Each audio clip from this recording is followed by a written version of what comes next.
that these guys are deliberately serving their wives fatty food and putting them in that kind of environment, making it difficult for them to maybe eat perhaps the way they want to, because they want to keep them fat. Because in their minds, if she's fat, she's not attractive to other men, and therefore she can't leave me.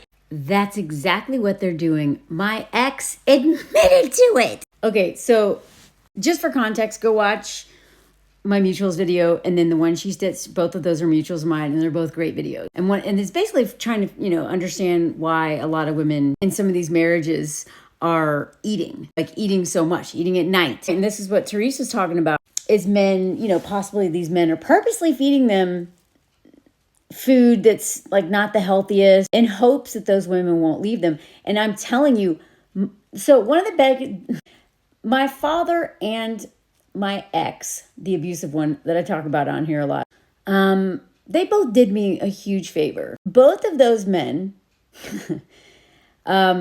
admitted out loud what most men will not admit out loud. My dad admitted that he purposely makes the bed bad so that he doesn't have to do it, even though he was in the Navy and had to bounce a quarter off the bed. He told me this. He told me this story. He had to bounce a quarter off the bed or he'd get in trouble. So he not only knows how to make beds, he knows how to make beds better than me or anyone I know. So my dad says stuff like that all the time, where I was like he also said that he never changed our diapers if he knew my mom was coming home, because he said he would just let it ride. He let his daughter sit in our own feces because he was too lazy to change our diapers. Like, he admitted that to us and laughed. And we were like, what?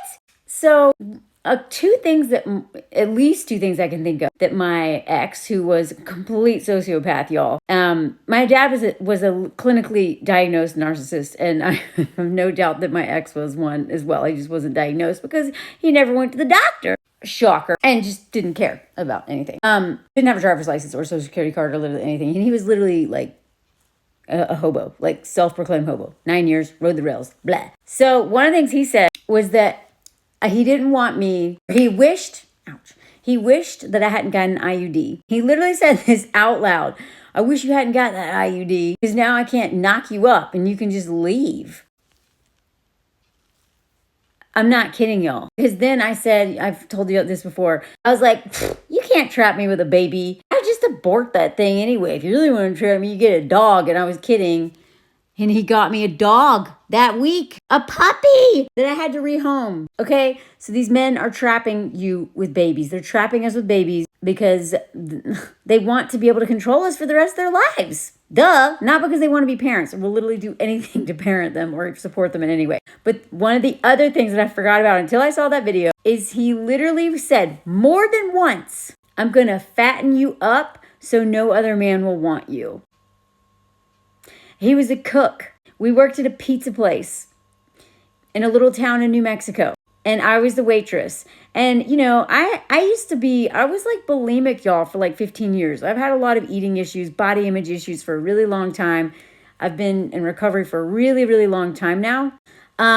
But when I was with him, because my codependency was so bad, I was eating worse. And part of it was because he was literally feeding me like brownies and cookies, and he was making me a pizza with extra cheese. He was literally trying to fatten me up. Like, he thought that if I could put on weight, the more weight I put on, the less likely I would be to leave him. And so when I talk about how much, like I looked so dead inside by the time I left that relationship, because I had been sucked dry, and people were like, oh my God, you don't even look alive. And y'all know, if you follow me, one of the things that I love about myself is that I'm full of energy.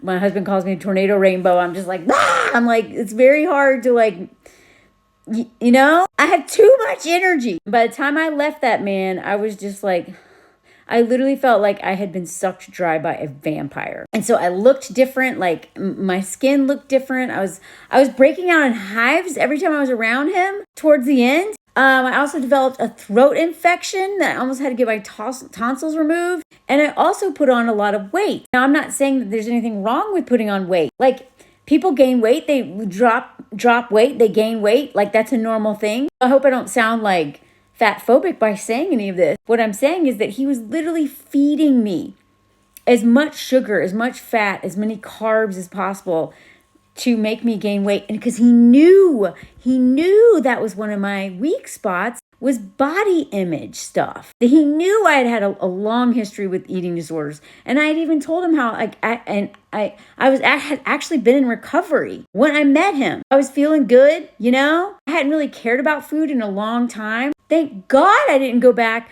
to throwing up again because I was definitely starting to eat. It also got me high all the time. I went to jail, kid jail, but jail nonetheless okay? Like I rarely did that stuff because I was because the consequences had been I got busted in Tennessee and I'm a white girl in Tennessee, okay? I got like minimum because I'm a white girl. But even for a white girl, I got in California, they deliver it to your front door with pizza and snacks. I got a thing on my car, an advertisement for that. I was like, oh my God, are you kidding me? You guys deliver this stuff.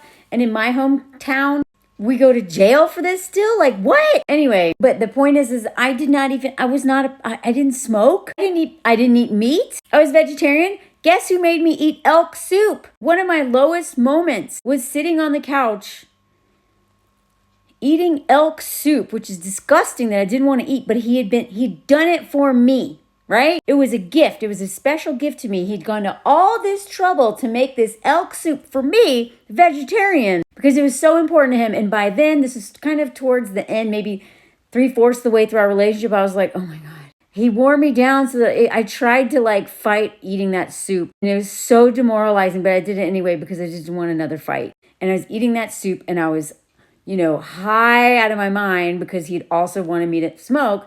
And we were watching Teenage Mutant Ninja Turtles, the movie. I don't know, 2, maybe the second one, I don't know. And I was like, oh my God, if you like Ninja Turtles, good for you. I'm sorry, but I've never wanted to watch that. He also made me watch The Notebook. It's a selfish prick. But Ryan Gosling's hot, but Noah sucks. Anyway, the point is, they will use everything, y'all. They know exactly what they're doing.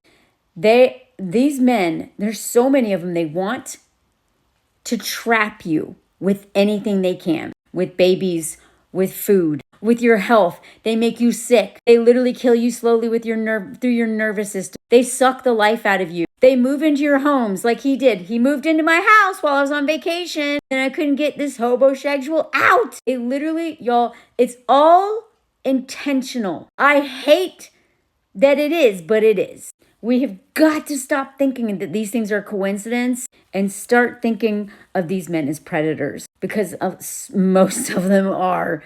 In my mind, you are a predator until proven otherwise. And I hope more women adapt that line of thinking when it comes to dating men because they will literally ruin your life. And you'll be like, how did I end up in this situation? My health is bad. I've got no money. My self-esteem is shot. I hate myself. I'm cut off from family and friends. I don't even know who I am anymore. I'm in a shell of a human being. How did this happen?